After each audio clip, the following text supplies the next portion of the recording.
वर्तमान मधुबाबू पेंशन योजनार हिताधिकारी आसला खुशी खबर जहाँकि माननीय मुख्यमंत्री नवीन पट्टनायक यह योजनार मासिक पेंशन राशि 500 टंका वृद्धि करछंती।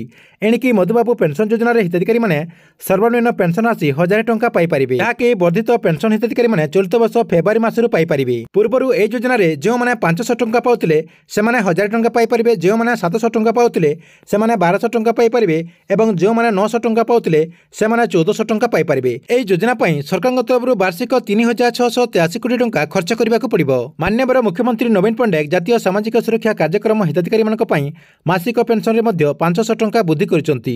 मधुबाबू पेंशन योजनार हिताधिकारी फेब्रुआरी मासर पेंशन फेब्रुआरी 20 ରୁ 25 तारिख मध्य प्रत्यक्ष भाव में मिल जाए। आईएफटी तथा नवीन ओडिशार अध्यक्ष भिके पांडियान जिला गस्त समय विभिन्न अंचल में लोक मैंने पेंशन राशि को वृद्धि करने को अनुरोध करते। लोकों अनुरोध ग्रहण कर मुख्यमंत्री नवीन पट्टनायक सामाजिक सुरक्षा पेंशन योजनार यह पेंशन राशि परिमाण को वृद्धि करछंती। निकटरे मुख्यमंत्री मधुबाबू पेंशन योजनार हिताधिकारी संख्या को वृद्धि करते। गत वर्ष अगस्ट मासरे 4.13 लाख वृद्धि पाइतिला एवं एबे आउ 4 लाख अंतर्भुक्त हेबा परे वर्तमान समुदाय 36.75 लाख हिताधिकारी यह योजना लाभ पाउछंती। सूचनायोग्य जे राज्य सरकार विभिन्न वर्गर लोकमानक पई सामाजिक सुरक्षा पेंशन व्यवस्था करछंती।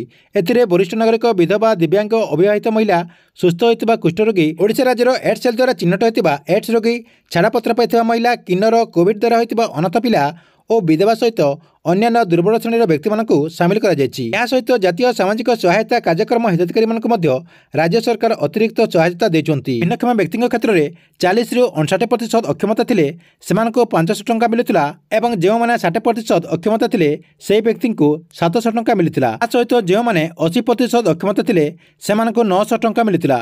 एवं किंतु समस्त को यही वर्धित टंका मिल पार बोली सूचना रही।